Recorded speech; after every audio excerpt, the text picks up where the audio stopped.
Good morning दोस्तों, mathematics जीवी में मैं पवन सर आप सभी का स्वागत करता हूं। आज हम लोग 9th क्लास का चैप्टर नंबर 3 को क्या करेंगे, आगे बढ़ाएंगे। जैसा आप जानते हैं कि अभी तक हम लोग ने 3.2 की क्वेश्चन नंबर फर्स्ट और सेकंड तक कंप्लीट कर चुके हैं। आगे क्वेश्चन नंबर 3 को हम लोग क्या करेंगे, स्टार्ट करेंगे। तो अभी जो भी इस चैनल से नए जुड़ रहे हैं, मैं उनसे निवेदन करूंगा कि आप प्लीज चैनल को सब्सक्राइब कर लें और बेल आइकन में ऑल की बटन दबा लें, और बाकी जितना भी आपको लाइक शेयर कर सकते हैं आप करिए। Thank you. तो स्टार्ट करते हैं। क्वेश्चन नंबर 3 में क्या दिया गया है, दो त्रिभुज दिए गए हैं, चित्र आप देख रहे हैं, और दोनों त्रिभुज में कुछ सर्वांगसम घटकों को क्या किया गया है, दर्शाया गया है। सर्वांगसम घटकों को क्या किया गया है, दर्शाया गया है। और इसके माध्यम से आपको दो चीजें करना है। तो पहले ये तो आपको बताना है कि ये दोनों त्रिभुज किस कसौटी से सर्वांगसम है, और इसके बाद उसके शेष घटक लिखना है। शेष घटक क्या होता है, इसके बारे में हम लोग चर्चा कर चुके हैं। जैसे आप जानते हैं कि एक त्रिभुज में 6 घटक होते हैं, 3 भुजा होती है और 3 कोण होते हैं। तो हम लोग क्या करते हैं, सर्वांगसम सिद्ध करने के लिए 3 घटक का उपयोग करते हैं, और इसके बाद बचे जो 3 घटक रहते हैं उसे कहा जाता है शेष घटक। तो यहाँ पे आपको जो घटक पहले से ही सर्वांगसम दिए गए हैं, इसके आधार पे मुझे पहचानना है कि ये दोनों त्रिभुज किस कसौटी से सर्वांगसम है, और बाद में शेष घटक में उनको लिखना है जो छूट गए हैं, जो बच गए हैं, मतलब जो सर्वांगसम है लेकिन चिन्ह में दर्शाया नहीं गया, मतलब आकृति में चिन्ह द्वारा दर्शाया नहीं गया है, उन सभी घटकों को क्या करना है, लिखना है। टोटल 6 घटक होने चाहिए, 3 सिद्ध करने के लिए लगते हैं, और 3 हम लोग क्या करते हैं, बाद में लिखते हैं, क्योंकि 3 भुजाएं होती हैं और 3 कोण होते हैं। तो जो छूट जाएगा, कोण छूट गया तो कोण को लिखना है, भुजा छूट गई तो भुजा को लिखना है। तो सबसे पहले हम लोग क्या करते हैं, स्टार्ट करते हैं और त्रिभुज को क्या करते हैं, सर्वांगसम सिद्ध करते हैं, और बताते हैं कौन सी कसौटी से सर्वांगसम है। तो पहले त्रिभुज का नाम लिख लोगे, त्रिभुज ABC तथा त्रिभुज PQR। देखो त्रिभुज का नाम तो आपको जो प्रश्न दिया वही लिखा है, लेकिन यहाँ अगर आप ध्यान से देखें तो संगति वही नहीं बैठ रही। जैसे A का संगत P नहीं है, क्योंकि A पे देखो 90 अंश का कोण बन रहा है और P पे 90 अंश का कोण नहीं बन रहा है। तो त्रिभुज का नाम तो हम कैसे लिख सकते हैं, लेकिन संगति जब हम लोग लिखेंगे तो ध्यान से लिखना है। शीर्ष बिंदु कौन सा संगत किसके साथ बैठ रहा है वो हम लोग क्या करेंगे, बताएंगे। चलिए, आकृति में आपको कौन सा घटक किसके बराबर दिख रहा है, तो देख रहे हैं भुजा AB के ऊपर एक लाइन है और भुजा PQ पे एक लाइन है, यानी कि ये दोनों भुजाएं क्या है, सर्वांगसम है। तो चाहे रेख लिखो चाहे भुजा लिखो, उससे कोई फर्क नहीं पड़ता है। तो भुजा रेख, भुजा AB सर्वांगसम है भुजा, कौन सी भुजा के, PQ के। ये कौन बता रहा है, प्रश्न वाला बता रहा है, प्रश्न में दिया गया यानी दत्त है। इसके बाद कोण A सर्वांगसम है, देख रहे हैं ना, A पे 90 अंश बन रहा है, तो और इसमें कहां 90 अंश बन रहा है, कोण Q पे, ये भी कहां है, दत्त में है। इसके बाद जो भुजा BC है, ये देखो भुजा BC, यहां भुजा मत बोलिए, यहाँ पे क्या है, 90 अंश के सामने वाली भुजा को क्या बोला जाता है, एक स्पेशल नाम दिया गया है, उसका नाम क्या होता है, कर्ण होता है। तो आप बताएंगे कर्ण BC सर्वांगसम है किसके, इस चीज को ध्यान रखना। 90 अंश के सामने वाली भुजा को हम लोग मोस्टली क्या बोलते हैं, कर्ण बोलते हैं। तो कर्ण BC सर्वांगसम है कर्ण PR के, ये भी कहां है, प्रश्न में दिया है यानी दत्त। अब मुझे पहचानना है कि कौन सी कसौटी से ये दोनों त्रिभुज सर्वांगसम हुए। त्रिभुज ABC सर्वांगसम हो गया है त्रिभुज PQR। तो याद रखिए, मैंने आपको एक चीज बताया था, यहाँ पे क्या हो रहा है, 2 भुजा है और एक कोण है। 2 भुजा और एक कोण से संबंधित 2 ही कसौटियां हैं। एक होता है आपको भुजा कोण भुजा कसौटी, और एक होता है कर्ण भुजा कसौटी, है ना। आपको 4 कसौटी बताई गई है, भुजा भुजा भुजा, तीनों भुजाएं हैं क्या इसमें, नहीं, यानी भुजा भुजा भुजा तो नहीं लग सकता है। को भू को, कोण भुजा कोण, 2 कोण है क्या इसमें, नहीं, इसका मतलब है को भू को भी नहीं लग सकता है। तो बच गए कौन, भू को भू और कर्ण भुजा। तो भू को भू के लिए क्या होता है, दोनों भुजाओं के बीच का कोण सर्वांगसम होना चाहिए। तो ये दोनों भुजाएं हैं, उसके बीच का कोण सर्वांगसम है क्या? नहीं। तो भू को भू नहीं लग सकता है। डायरेक्टली आप देख रहे हैं अगर ये समकोण त्रिभुज है, तो मैंने आपको पहले बताया था जब भी समकोण त्रिभुज देखो तो ध्यान से देख लो कि उसका कर्ण बराबर है कि नहीं। अगर कर्ण बराबर है तो यानी वहां एक ही कसौटी लग सकती है, वो भी कौन सी? कर्ण भुजा। तो यहाँ पे कौन सी कसौटी लग रही है? कर्ण, क्योंकि 90 अंश के सामने वाली भुजा कर्ण सर्वांगसम है, इसलिए कौन सी कसौटी लगेगी? कर्ण भुजा। तो हमारा एक टारगेट पूरा हो गया, हमने बता दिया दोनों त्रिभुज सर्वांगसम है, किस कसौटी से? कर्ण भुजा कसौटी से। इसके बाद शेष घटक लिखना है। यहां हेडिंग डाल दोगे सर्वांगसम त्रिभुज के शेष सर्वांगसम घटक।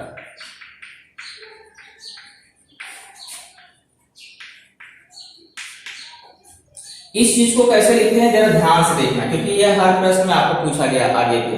तो हमें क्या करना है, देखो पहले हम देख लेते हैं कितनी भुजाएं हम लोग लिख चुके हैं। एक भुजा, दो भुजा, दो भुजा का नाम हम लोग लिख चुके हैं, और त्रिभुज में होती कितनी भुजा? 3।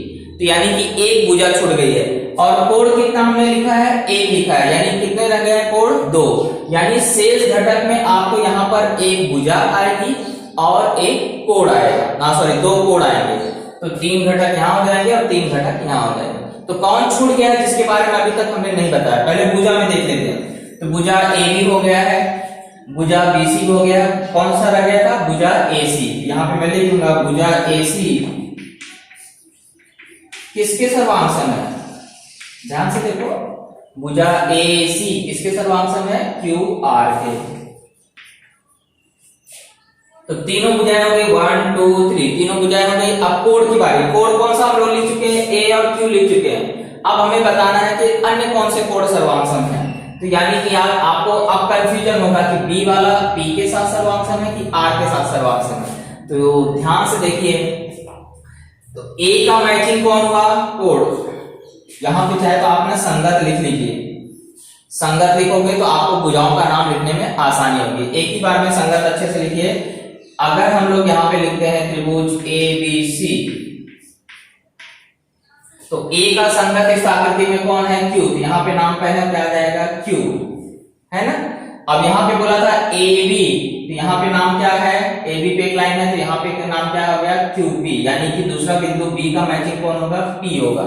तो C का मैचिंग कौन हुआ? R। फिर से मैं बता रहा हूं कि हमने देखा त्रिभुज का नाम पहले वाले का कैसे भी नाम लिख लिया ABC। अब A का 90 अंश कोण बन रहा था, तो यहाँ पे 90 अंश कोण किससे बना था? Q के, इसलिए A का संगत किसके साथ बना? Q के साथ। फिर यहाँ AB सर्वांगसम है किसके? PQ के। तो अगर A का संगत Q के साथ है तो B का संगत किसके साथ हुआ? P के साथ। और बचा रह गया C का संगत किसके साथ हो जाएगा? R के साथ। अब इस संगति के आधार पे आपको क्या करना है? कोण A लिख चुके हैं, आप किसका नंबर लिखना है? B का। तो क्या लिखोगे? कोण ABC सर्वांगसम QPR। 3 अक्षर से नाम लिख रहे हैं ना। B का संगत किसके साथ हो रहा है? P के साथ। और अब बचा C, तो कैसा नाम लिखोगे? BCA। कोण BCA सर्वांगसम कोण PRQ।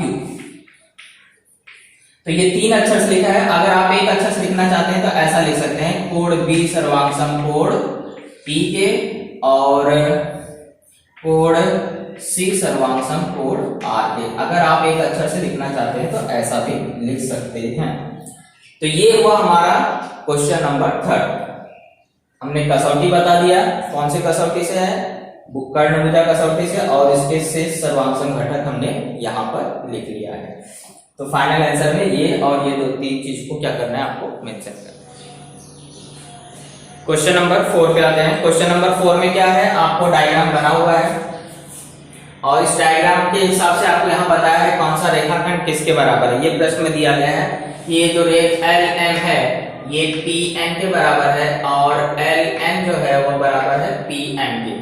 ये 2 जानकारी आपको दिया है। इसके आधार पे आपको बताना है कि ये जो त्रिभुज LMN है और PNM है ये कौन सी भुजा के आधार पे क्या है? सर्वांगसम है, और साथ ही साथ इसके शेष सर्वांगसम घटक भी लिखना है। तो देखिए, अगर आपको देखें तो चित्र में सिर्फ 2 ही घटक बताया और 2 ही घटक बताया, यानी कि मैंने बताया जब भी अगर आपको सांकेतिक जो चिन्ह दिए गए हैं वो दो ही दिए गए हैं तो हमेशा याद रखिए तीसरा घटक छुपा होता है। और वह तीसरा घटक क्या होता है? या तो आपको वह सामान्य कोण होता है, या तो वह शीर्षाभिमुख कोण होता है, या तो वह सामान्य भुजा होती है। तो यहाँ पे हमें देखना है कौन से दो त्रिभुज की बात कर रहा है वो। तो अगर हम देखें तो एक त्रिभुज LMN की बात कर रहा है। कौन से त्रिभुज? LMN की बात कर रहा है। और एक दूसरा त्रिभुज है जिसका नाम बोल रहा है वो PNN।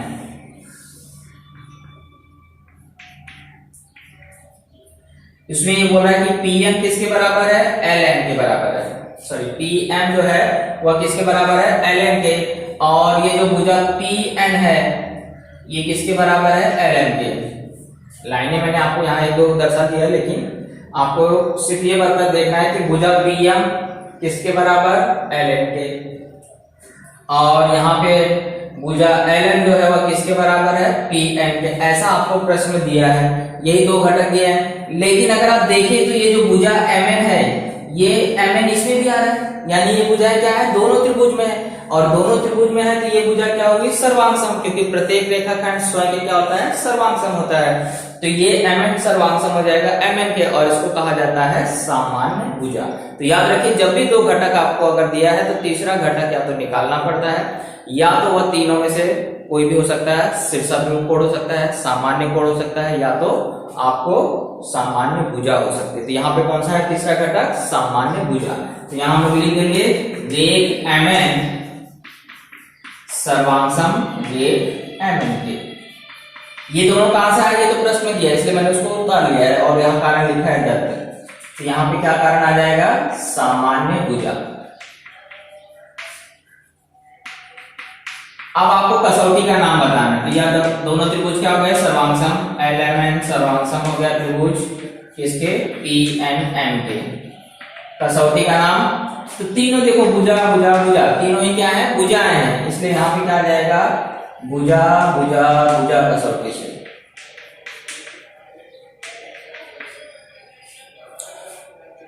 और ये सर्वांगसमता की कसौटी, यहाँ देखो भुजा भुजा कसौटी जो है ना समरूपता में भी होती है, तो आप सर्वांगसमता की यहाँ लिखेंगे भू भू कसौटी से या भुजा भुजा कसौटी से।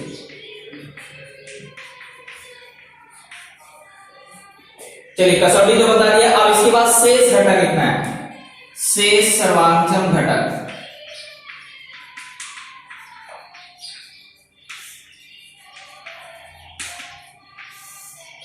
बताया था कैसे?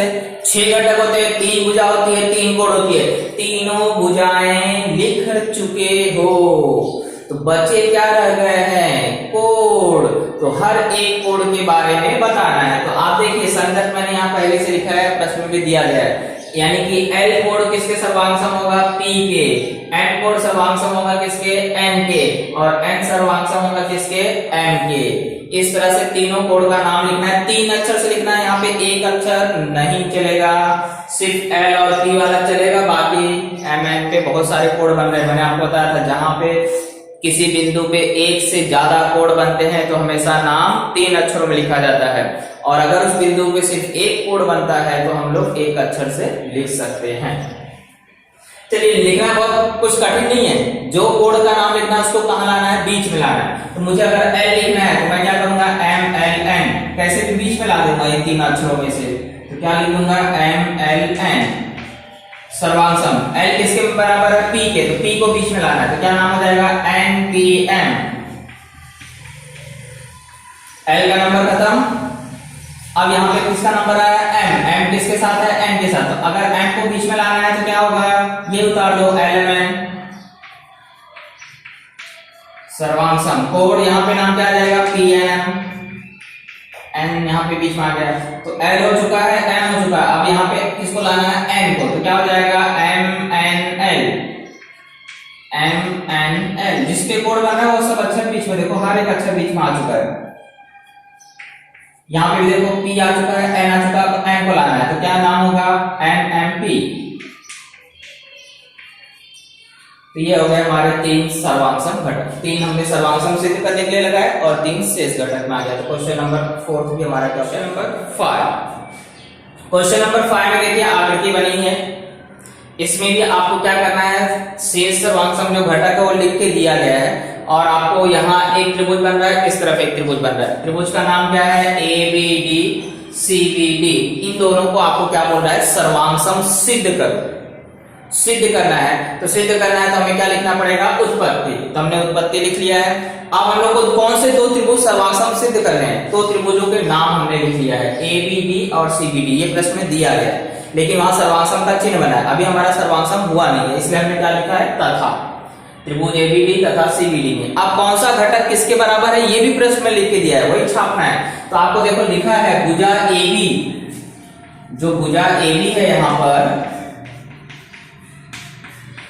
ये सर्वांग सम है किस भुजा के, दो लाइन इस पे खींचा है, दो लाइन किस पे खींचा है, यहाँ पे BC पे, तो यहाँ पे आ जाएगा भुजा BC। कारण क्या लिखोगे, दत्त।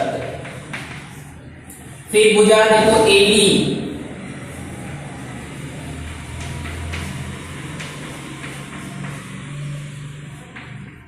भुजा AD सर्वांग सम है किसके, भुजा CD के।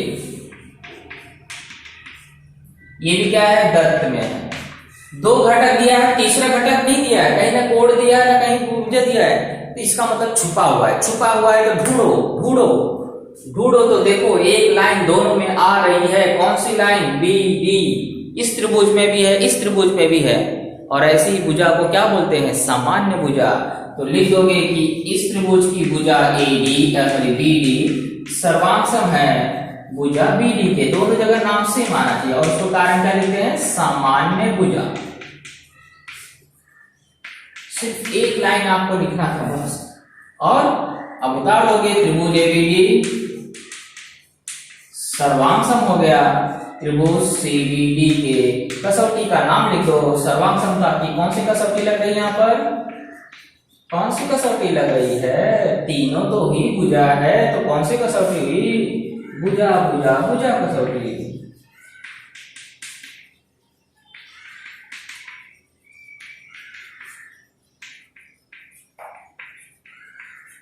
हो गया, कितना सिंपल सा काम। ये दो लिखा था, ये हमने लिख दिया, ये भी प्रश्न से उतार दिया, कसौटी का नाम लिख दिया, दो लाइन लिखना था।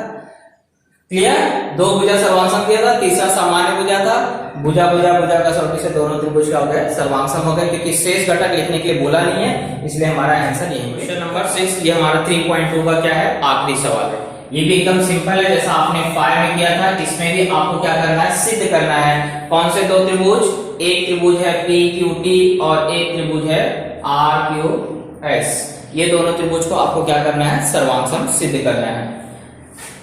तो सिद्ध करना है यानी फिर से क्या लिखोगे, उत्पत्ति। पहले वो दोनों त्रिभुज का नाम लिखोगे जिसे आपको सर्वांग सम सिद्ध करना है। तो त्रिभुज प्रश्न है PQT बोला है, तथा त्रिभुज RQS में, ये दोनों त्रिभुज को आपको क्या करना है, सर्वांग सम सिद्ध करना है। अब इसे सर्वांग सम सिद्ध करने के लिए दो घटक दिया है, तीसरा घटक फिर से छुप गया है।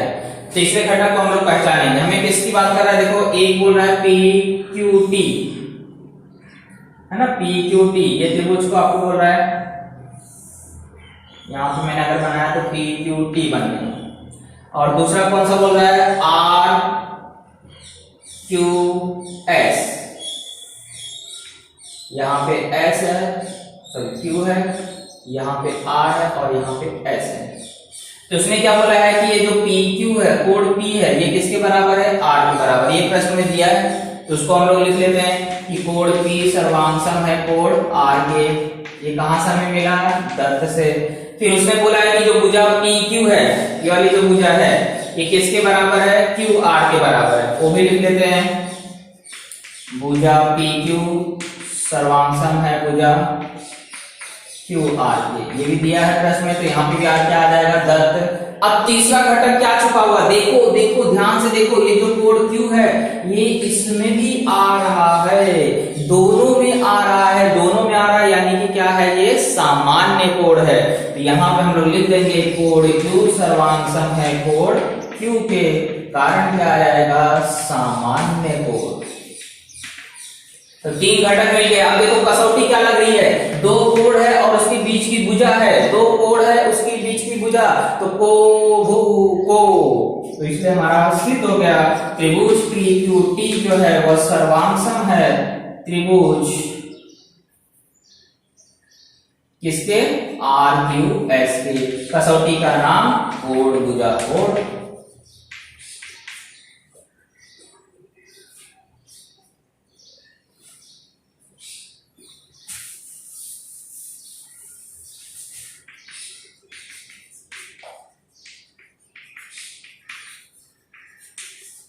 ओके, तो इस तरह से हमारा 3.2 क्या हो चुका है, कंप्लीट हो चुका है। इसे नोट डाउन कर लीजिए। अगला एक्सरसाइज, अगला टॉपिक अगले लेक्चर में।